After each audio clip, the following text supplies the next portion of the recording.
అయ్యో చచ్చిపోలేదు స్వామి, అరుపు లేచిపోయింది. మనుషులే అనుకున్న గాడిదలు కూడా లేచిపోతున్నాయా? అయ్యో రామ, యాడ చచ్చిపోయింది స్వామి. తప్పిపోతే నన్ను ఏం చెబుతావు? ఓహో, నీ గాడిద పోతే నన్ను రమ్మంటున్నావా బట్టల మీదనికే? ఎంత మాట ఎంత మాట. పోనివ్వండి అల్లుడు గారు, పాపం లవలవలు ఆడిపోతుంది.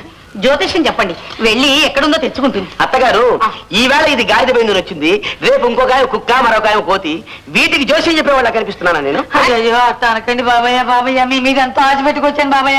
నా లింగడు ఆడిపోయాడు, చెప్పండి బాబయ్య. లింగడా? వాడేవాడు? అదే స్వామి, నా గాడిది పేరు లింగడు. దానికి నేను తోడు, నాకు అది తోడు.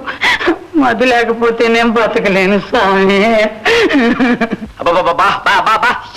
ఎడవకు ఎడవకు, జోస్యం చెప్తానులే. దాని పోలికలేమిటో చెప్పగలవా? ఓ, ముఖాలు తెల్లని మచ్చ ఉంటది, మెల్ల గంట కూడా ఉంటది బాబయ్య. ఓహో, అలాగా. శివయ్య, ఆనతివయ్య.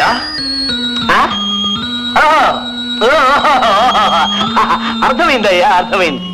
లచ్చి, నీ గాడిద తెల్లవారు సాగులు వస్తుంది, వెళ్ళు. అలాగే బాబయ్య, ఇంకే వెళ్ళవి. మా అల్లుడు గారు మాట అంటే మాటే, అక్షరాల జరిగి తీరుతుంది. దండలు బాబయ్య, వస్తానమ్మా. నవ్వుతూ పో, నవ్వుతూ పో.